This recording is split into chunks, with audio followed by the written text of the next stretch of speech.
नमस्कार मित्रों, आप सभी का स्वागत है आपके अपने YouTube चैनल गुरुकुलम पॉइंट्स पर।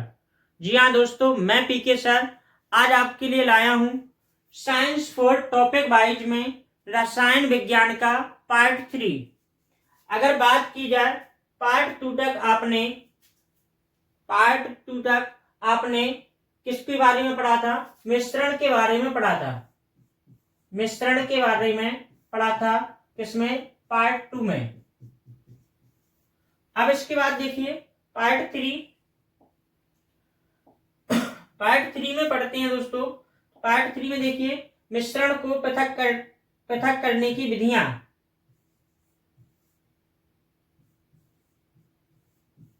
मिश्रण के पृथक्करण की विधियां। पृथक्करण की विधियां।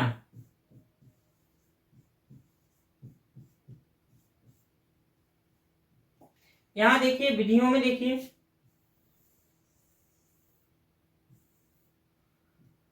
पहली विधि है आपकी क्या? पहली विधि की अगर बात करें, पहली विधि है आसवन विधि। कौन सी विधि है? पहली विधि है आसवन विधि। आसवन विधि। आसवन विधि। आसवन विधि में देखिए क्या होता है, इसमें देखिए द्रव्यों का पृथक्करण किया जाता है। किसका पृथक्करण किया जाता है? द्रव्यों का पृथक्करण किया जाता है। द्रव्यों का पृथक्करण किया जाता है।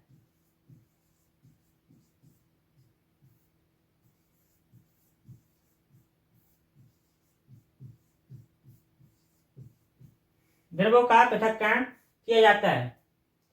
ठीक, द्रव्य का पृथक्करण किया क्वथनांक के आधार पर, भिन्न क्वथनांक के आधार पर, भिन्न भिन्न क्वथनांकों के आधार पर।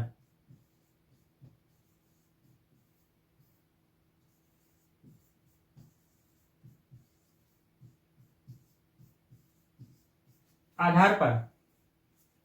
ठीक, दूसरी विधि है आपकी कौन सी? क्रिस्टलीकरण। दूसरी विधि क्या है? क्रिस्टलीकरण। कौन सी विधि है? क्रिस्टलीकरण।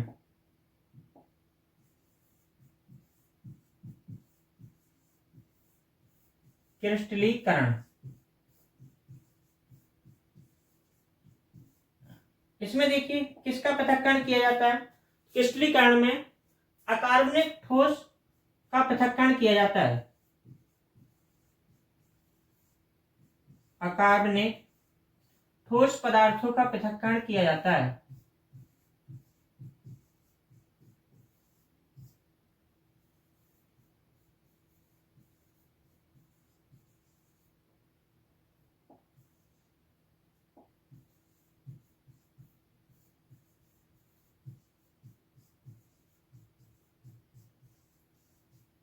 ठीक, तीसरी विधि है आपकी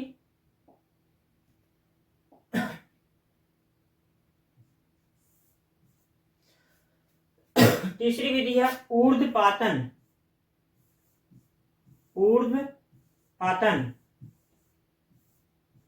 ऊर्ध्वपातन विधि। इस विधि में देखिए किसका पृथक्करण किया जाता है? ऐसे पदार्थ जो गर्म किए जाने पर,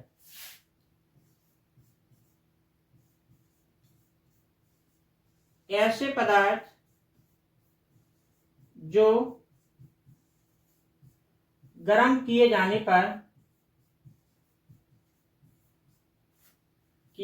पर सीधे वाष्प में बदल जाते हैं। सीधे वाष्प में बदल जाते हैं तथा ठंडा किए जाने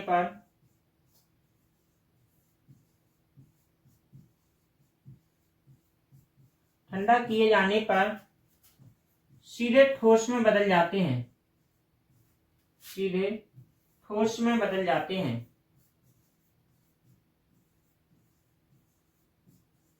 ठोस में बदल जाते हैं। इनका पृथक्करण किया जाता है।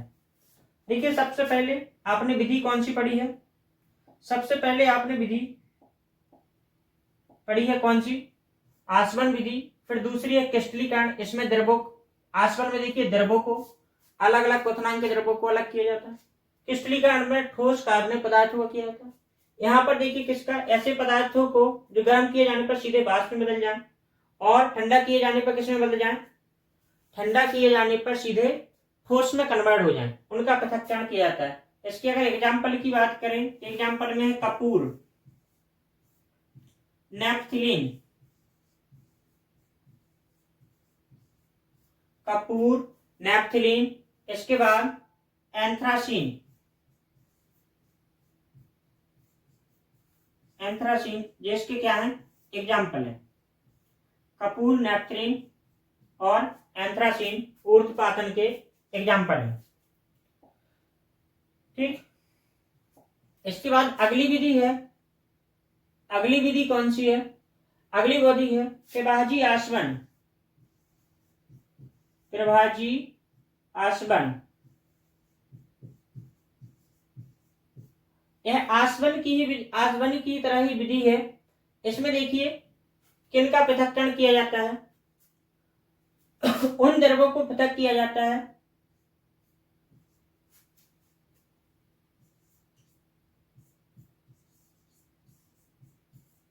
उन द्रवों को पृथक किया जाता है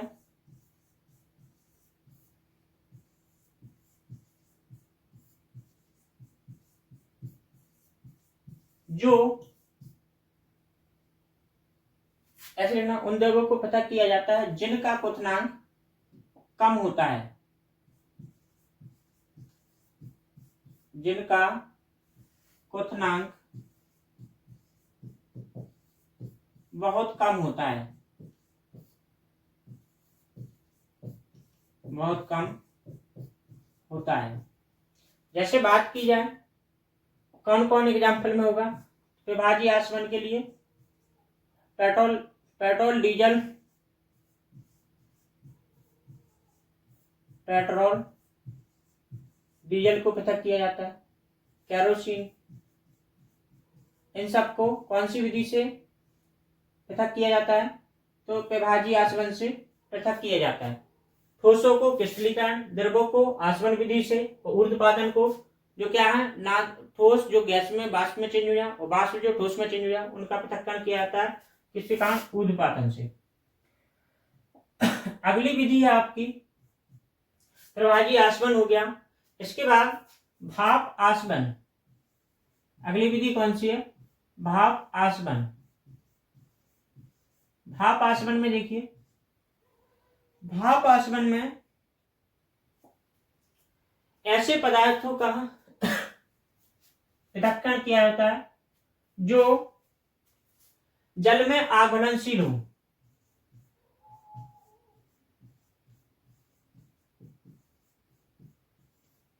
ऐसे पदार्थों का पृथक्करण किया जाता है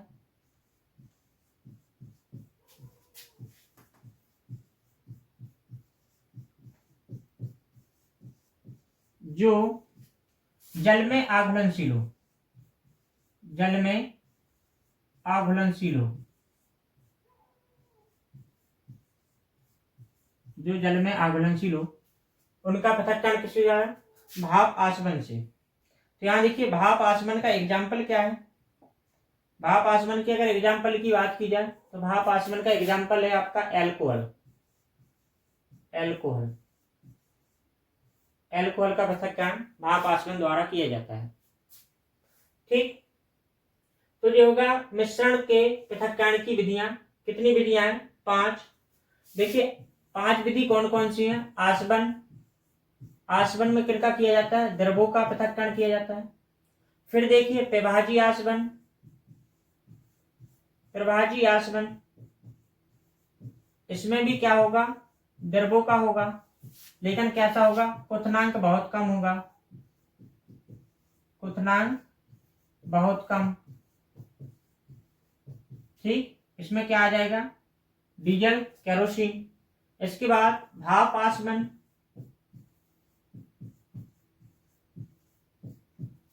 तो ऐसे क्या होंगे?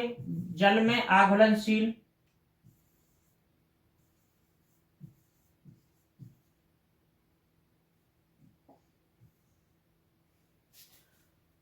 जल में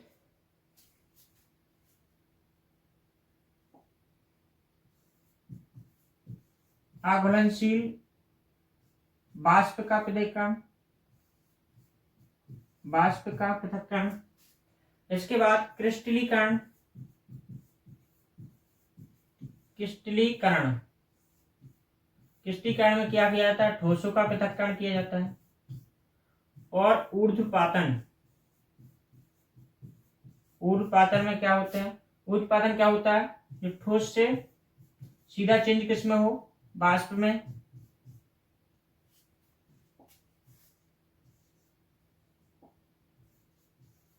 और वाष्प से कन्वर्ट किसे हो जाए, ठोस में कन्वर्ट हो जाए। ठीक, तो इसको, इसमें देखिए क्या ध्यान रखना है, कपूर ध्यान रखना है। कपूर का पृथक्करण ऊर्ध्वपातन है। ठीक, तो ये हो गया मिश्रण के पृथक्करण। अब इसके बाद अगला टॉपिक है आपका विलयन। कौन सा टॉपिक है, विलयन। विलयन, इसको क्या बोलते हैं, सॉल्यूशन।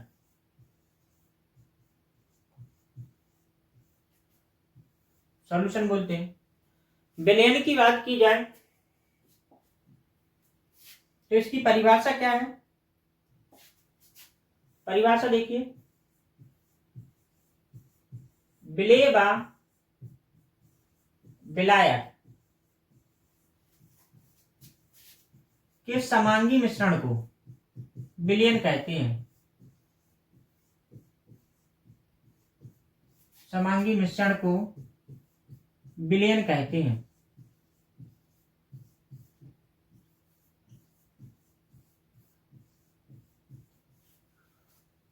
ठीक, अब इसके बाद विलेय क्या होता है। सबसे पहले देखिए विलायक और विलेय। ठीक, विलायक को क्या बोलते हैं, विलेय को बोलते हैं सॉल्यूट, सॉल्यूट। और विलायक को क्या बोलते हैं, सॉल्वेंट। ठीक, तो देखिए विलेय क्या, विलायक क्या होता है। विलायक की अगर बात की जाए तो इसकी प्रकृति कैसी होती है, घोलने वाली होती है। आप ऐसे कह सकते हो, समांगी मिश्रण में, समांगी मिश्रण में, समांगी मिश्रण में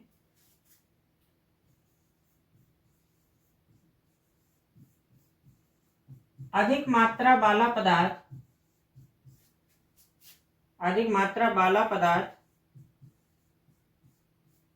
विलायक होता है।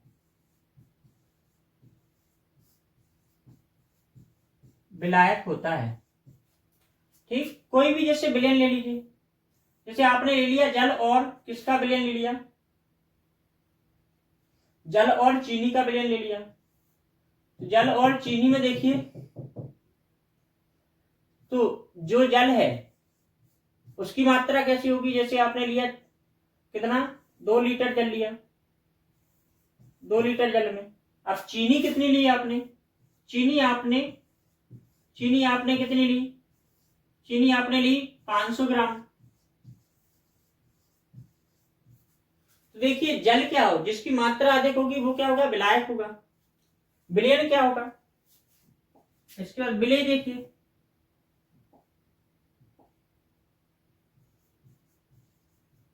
समांगी मिश्रण में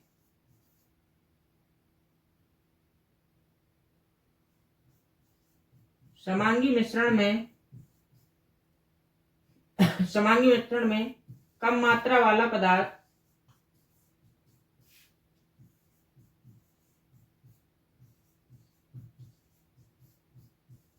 विलेय कहलाता है।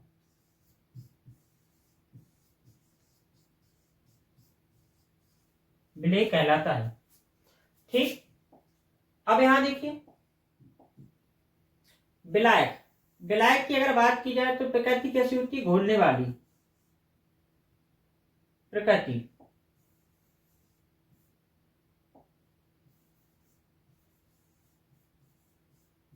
प्रकृति कैसी होती है? घोलने वाली।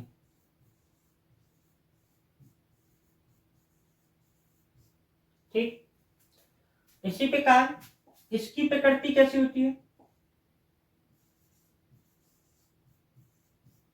प्रकृति कैसी होती है? घुलने वाली, घुलने वाली। ठीक, इतनी बात समझ आई। विलयन देखिए, विलेय व विलायक के समांगी मिश्रण को विलयन कहते हैं। विलायक और विलेय क्या होता है? विलायक होता है समांगी मिश्रण में अधिक मात्रा वाला पदार्थ विलायक होता है। प्रकृति घोलने वाली होती है, मतलब घोलने वाली होती है, मतलब क्या कहेगा, एक दूसरे को घोलेगा। विलेय क्या होता है? समांगी मिश्रण में कम मात्रा वाला पदार्थ विलेय होता है। प्रकृति घुलने वाली होती है। अब देखिए आगे बात की जाए एग्जाम्पल की। एग्जाम्पल की बात की जाए, चीनी व जल का विलयन।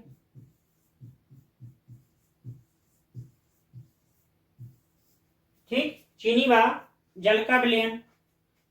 तो देखिए इसमें देखिए, आप बताइए विलेय और विलायक कौन है?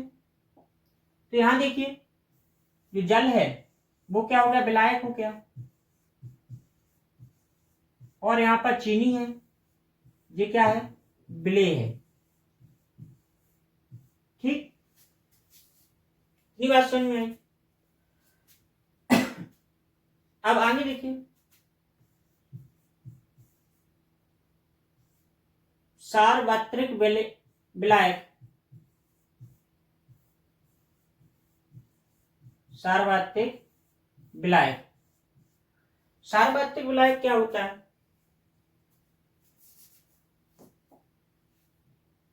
सार्वत्रिक विलायक में आ जाएगा आपका क्या? जल आ जाएगा। क्या आ जाएगा? जल। जल कैसा विलायक है? सार्वत्रिक विलायक है। क्योंकि अब इसकी परिभाषा लिखिए, वह विलायक, बहुत बार क्वेश्चन पूछा गया, जल कैसा है? सार्वत्रिक विलायक है। वह विलायक जिसमें जिसमें जिसमें इलेक्ट्रॉनिक नियतांक मात्रा में अधिक होता है, वह सार्वत्रिक विलायक होता है। वह विलायक जिसमें इलेक्ट्रॉनिक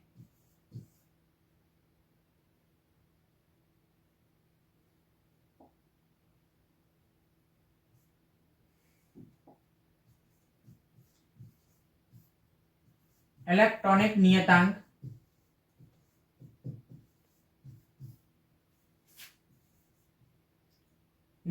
ज्यादा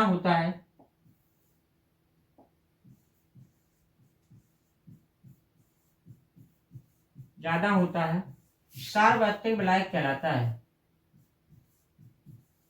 सार्वत्रिक विलायक कहलाता है।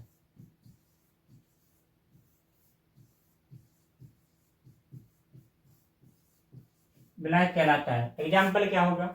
जल सार्वत्रिक विलायक का क्या होगा? एग्जाम्पल होगा। अब विलयन की अगर प्रकार की बात करें तो विलयन दो प्रकार का होता है। एक तो सांद्र विलयन। कैसा विलयन? सांद्र विलयन।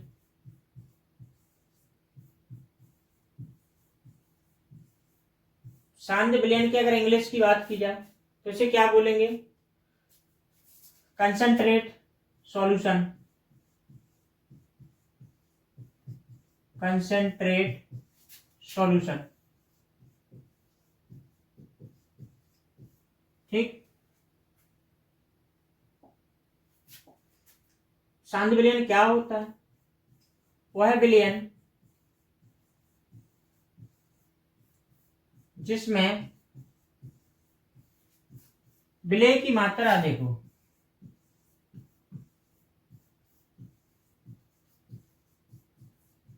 विलेय की मात्रा अधिक हो, मतलब आप क्या कह सकते हो इसे?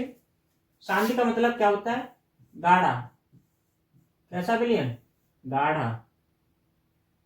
इसी प्रकार देखिए दूसरा होता है तनु विलयन।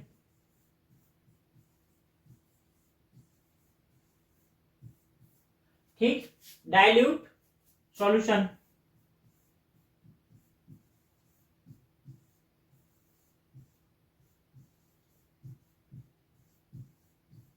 वैल्यू सॉल्यूशन क्या होता है? वह विलयन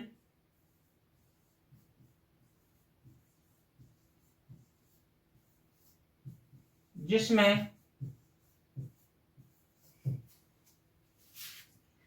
विलय की मात्रा कम हो।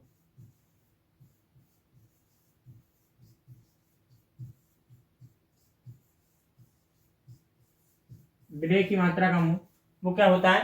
तनु विलयन होता है। ठीक। अब देखिए विलयन के अगर प्रकार की बात की जाए ये तो होगा भाई सांद विलयन। विलयन की दो प्रकृति होती है, सांद और तनु। जिसमें क्या हो, इसमें इसमें क्या रहता है, तनु में क्या रहता है, विलय की मात्रा कम रहती है तो भाई पतला रहता है। और गाढ़ा किसमें होता है? सांद में क्या होता है, विलय की मात्रा अधिक होती है तो विलयन कैसा होता है? गाढ़ा होता है। अब आगे अगर बात की जाए विलयन के प्रकार, विलयन के प्रकार, विलयन के प्रकार कितने प्रकार हैं? 3 प्रकार हैं विलयन के। कौन कौन से हैं? तो देखिए पहला प्रकार क्या है? संतृप्त विलयन।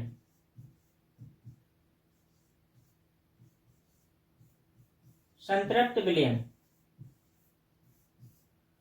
दूसरा है असंतृप्त विलयन।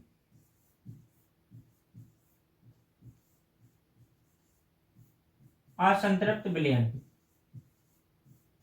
तीसरा है अति संतृप्त विलयन।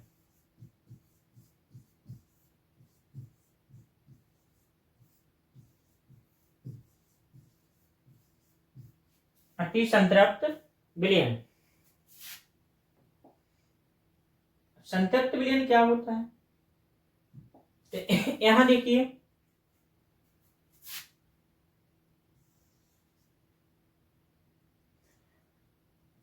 विलयन में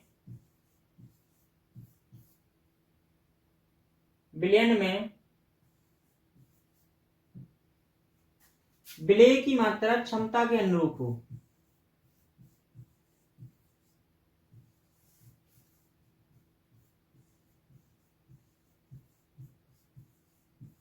क्षमता के अनुरूप हो, वो कैसा विलयन होता है? संतृप्त विलयन। असंतृप्त विलयन क्या होता है? यहां पर देखिए विलयन में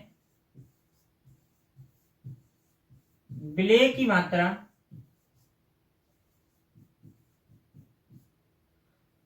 मात्रा क्षमता से कम हो। क्षमता से कम हो तो वो कैसा होता है? असंतृप्त विलयन होता है। तीसरा देखिए अति संतृप्त विलयन क्या होता है?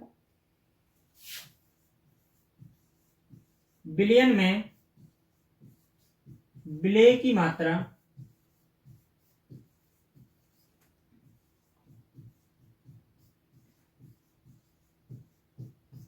क्षमता से अधिक हो।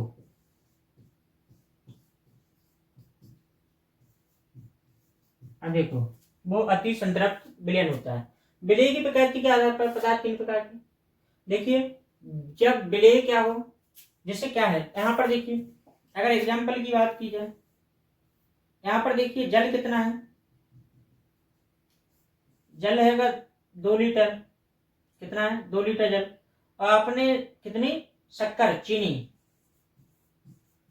चीनी की मात्रा कितनी डाली आपने? यहां पर डाली आपने 400 ग्राम। 400 ग्राम डाली तो क्षमता के अनुरूप है। अब यहां देखिए असंतृप्त में क्या होगा? चीनी की मात्रा कितनी हो जाएगी? 50 ग्राम। चीनी कितनी डाली? 50 ग्राम। तो क्या हो गया? असंतृप्त हो गया। अति संतृप्त क्या होता है? अति संतृप्त में देखिए यहां पर देखिए विलयन में इन्होंने चीनी कितनी डाली? चीनी डाली है इन्होंने 2 लीटर विलयन में 1 केजी। 1 केजी चीनी डाली, तब क्या होगा? अति संतृप्त विलयन। आज के लिए इतना ही। अगर आपको साइंस की यह सीरीज अच्छी लगती है प्लीज चैनल को लाइक शेयर सब्सक्राइब अवश्य कीजिए और ज़्यादा से ज़्यादा दूसरों को शेयर कीजिए। कमेंट में अवश्य बताइए अगर आपको कुछ भी सवाल पूछना है या कुछ कहीं समझ में नहीं आता है तो उसे कमेंट में अवश्य बताइए, उसमें मैं सुधार करूंगा। थैंक यू दोस्तों।